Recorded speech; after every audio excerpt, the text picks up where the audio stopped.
शेख र भीम सार्कीलाई सबैले 50 ओभरको ब्याट्सम्यान भन्दै थियो, तर हिजो उनीहरूले देखाए उनीहरूसँग टी20 को गियर पनि छ, टी20 गेम पनि छ है भनेर। र हिजो आरिफ शेखले क्या गजबको इनिङ खेले। स्वागत छ तपाईहरुलाई post match analysis Nepal versus Netherlands लिएर। यो खेल नेपालले 6 विकेटले जितेको छ, शानदार विजय र पोइन्ट्स टेबलमा नम्बर 1 मा रहेको छ अझै पनि। र सदाझै कुरा गरौँ टसबाट। नेपालले आज पनि टस जित्यो र फेरि पनि बोलिङ गर्ने निर्णय लियो। र मैले भनेको थिएँ नेपाललाई चाहिँ अलिकति चेजमा कन्फिडेन्ट देखिराखेका छन् क्याप्टेन रोहित पौडेलले और स्टुअर्ट लले। त्यही भएर नेपालले फेरि पनि पहिला फिल्डिङ गर्ने निर्णय लियो र प्लेइङ 11 मा केही परिवर्तनहरू गरेको थियो।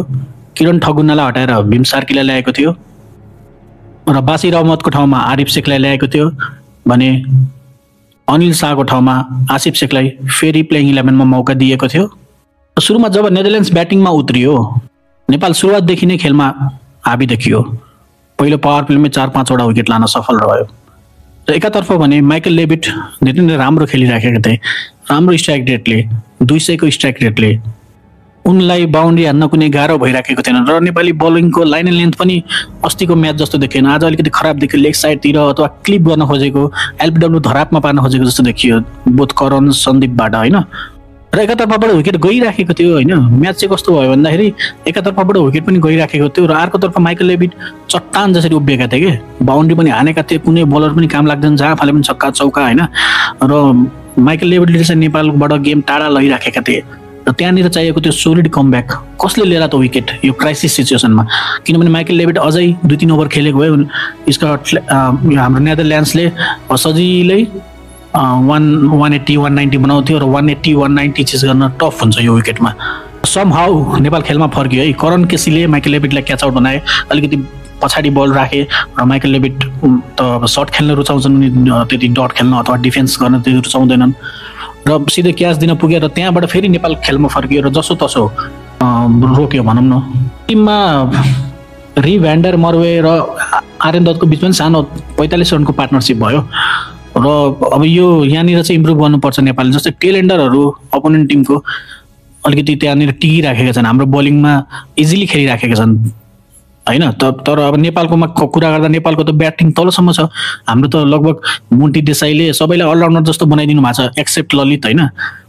हाम्रोले टेलेन्डरमा ब्याटिङ गर्छ त्यो ओके छ, तर उनीहरूको भनेको प्योर बलरहरू जस्तो हुन्छ के, अलिअलि सर्ट त हान्छन् हैन। तर उनीहरूलाई अब हामीले चाहिँ म्याचहरूमा टिक्न चाहिँ दिनु भएन, टेलेन्डरलाई क्लिन अप गर्नु पर्यो के, डेडली योर्करमा जानु पर्यो हैन, किल द गेम के। टेलेन्डर भनेको ब्याटिङको लागि जानिँदैन नि त, र त्यसलाई कसरी क्लिन गर्ने के, गेमलाई नखिच्ने भनेको अल आउट गर्न खोज्ने उनीहरूलाई, त्यो चाहिँ ध्यान हुनुपर्छ नेक्स्ट गेमहरूमा नेपालको।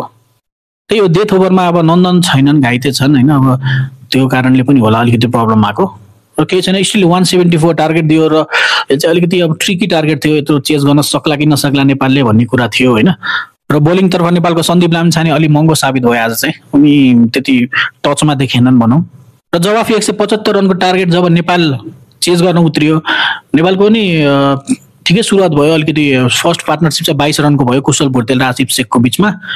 र आसिफ शेख अब फेरि ब्याक आएका छन् स्क्वाडमा, उनलाई चाहिँ अब के गर्लान् भन्ने क्युरियोसिटी चाहिँ थियो, के पर्फर्मेन्स गरेर प्रुभ गर्लान् त, तर उनी खासै टिक्न सकेनन्।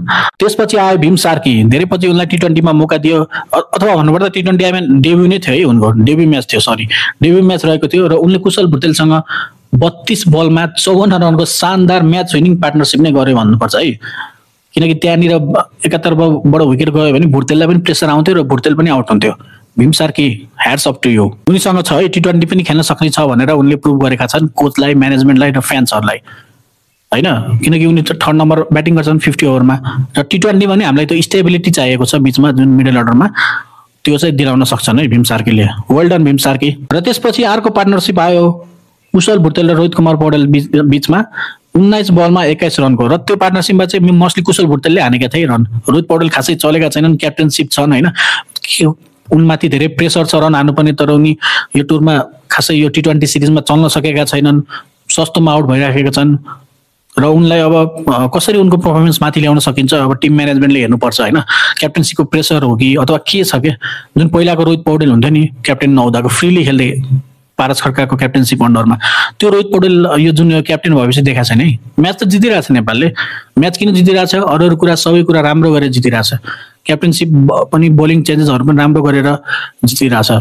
तर कहिलेकाहीँ उनको अनअर्थोडक्स बोलिङ चेन्जेसहरू हुन्छ, त्यो चाहिँ प्रब्लम हो क्या, स्पेसली 50 ओभरमा होइन। र हेरौँ अब के डिसिजन लिन्छन् रोहित पौडेलले। अब यसरी नै पर्फर्मेन्स खराब गर्दै म्याच जित्दै तर क्याप्टेन भइरहेछन् अथवा क्याप्टेन परिवर्तन गर्नुपर्छ, तपाईँहरूले कमेन्टमा लेख्नु होला है। र जब रोहित पौडेल आउट भए त्यसपछि पनि नेपाल फेरि फस्ने सङ्कटमा थियो है, फस्न सक्थ्यो त्यहाँनिर, किनकि पहिलाको पास्ट नेपालको म्याच हेर्दाखेरि मिडल अर्डर T20मा चाहिँ अलिकति साथ नदिएको जस्तो देखिन्छ है। र त्यहाँनिर आए आइसम्यान मिस्टर डिपेन्डेबल आरिफ शेख।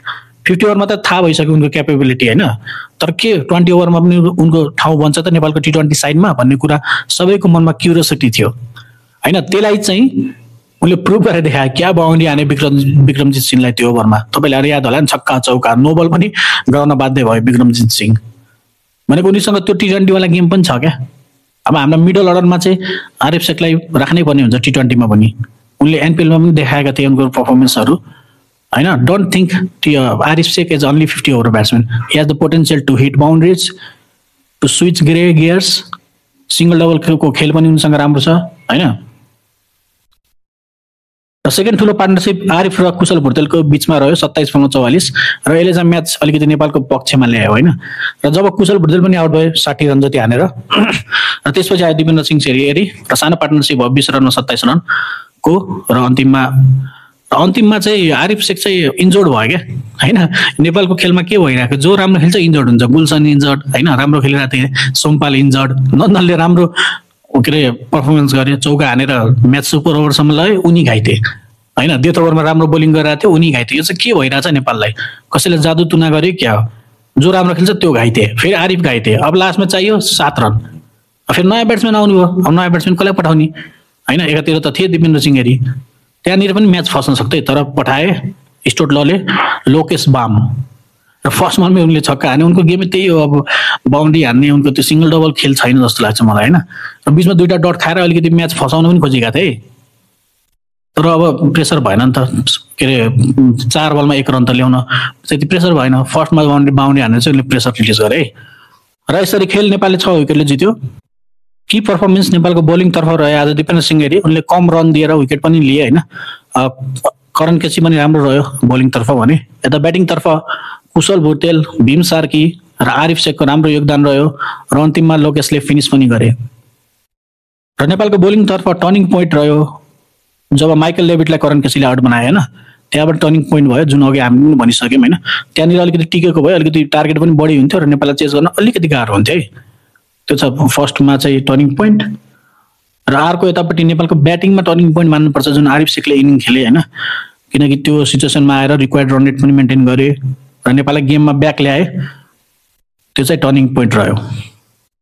र ट्याक्टिकल्ली हेर्दाखेरि अब कोचको चाहिँ के देखिन्छ भन्दाखेरि, अब जुन किरण ठगुनालाई बाहिर पठाए, के अरे बासिर अहमदलाई निकाले, उनले चाहिँ अब स्टेबिलिटी चाहन्छन् मिडल अर्डरमा भनेर क्लियर गरिसकेका छन् है। स्टोट लले क्लियर गरेका छन्, मिडल अर्डरमा मलाई स्टेबिलिटी चाहिन्छ र मेरो हिटरहरू को हो, जस्तै लोकेश बमलाई उनले हिटरको रूपमा युज गर्न सक्छन्, जस्तै लास्टमा गेम फिनिस गरे होइन। र डेथ ओभरमा अझै पनि अब समस्या छ, जस्तै नन्दनमै डिपेन्ड हुनु भएन क्या। जस्तै नन्दन घाइते भयो भने को हो त फेरि डेथ ओभर बोलर, को हो त्यो योर्कर हान्न सक्ने, को हो त्यो स्लोर वान हान्न सक्ने होइन। अब करण केसी त डेथ ओभरको लागि जानिँदैनन्, त मेन सुरुमा आउने हिट द डेक गर्ने होइन, अलिकति सिम गराउने बललाई, त्यसको लागि जानिन्छन्। र त्यो पनि ब्याकअप राख्नुपर्छ है। डेथ ओभर को हो त हाम्रो यति कोही घाइते भयो भने हरेक प्लेयरको ब्याकअप चाहिन्छ हामीलाई। जुन मेन टुर्नामेन्टहरू आउँदैछ, क्वालिफायर, वेस्ट इन्डिजसँगको सिरिज होइन, त्यो चाहिँ हेर्नुपर्ने हुन्छ। र ओभरअल यो जितसँगै नेपाल फेरि पोइन्ट टेबलको टपमा आएको छ र यो सिरिजको सुखद अन्त्य गर्न चाहन्छ। र आज स्कटल्यान्डसँग खेल्दैछ, हेरौँ आज जितेर के यो सिरिजको सुखद अन्त्य गर्न सक्ला त। तपाईँलाई के लाग्छ कमेन्टमा लेख्नु होला। र अन्तिममा फेरि सर्ट आउट टु हाम्रो आरिफ शेख ब्रदर, उनले चाहिँ प्रुभ गरेर देखाए T20मा पनि उनी ह्यान्डी हुन सक्छन् है भनेर। र भीम सार्की पनि राम्रो रह्यो, भुर्तेल त एज अलवेज छँदैछन्, फर्ममा छन् र एग्रेसिभ खेल्ने गर्छन्। See you again, thank you.